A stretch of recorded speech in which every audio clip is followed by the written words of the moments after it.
LGBT inclusive education's impact on children's freedom of expression and their parents' liberty. So the story is that multiple UK independent schools have removed LGBT inclusive sexual education lessons after protests from parents and religious groups.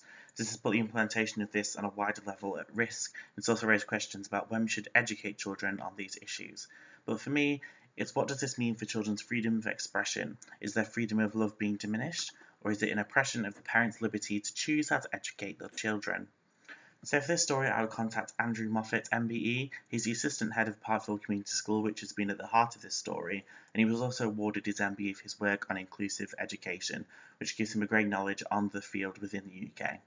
I'd also speak to community leaders and parents. An example of one of these is Schrager Stern, who represents an ultra-Orthodox Jewish family, and he recently wrote to the Department for Education on their behalf with their objections to the promotion of LGBT relationships in the school curriculum.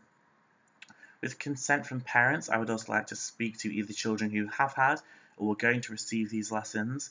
And these could obviously be from the Parkfield School in Birmingham, but there's also a school called the Downfield Primary School in Dundee that has implemented these lessons and has won national recognition in Scotland.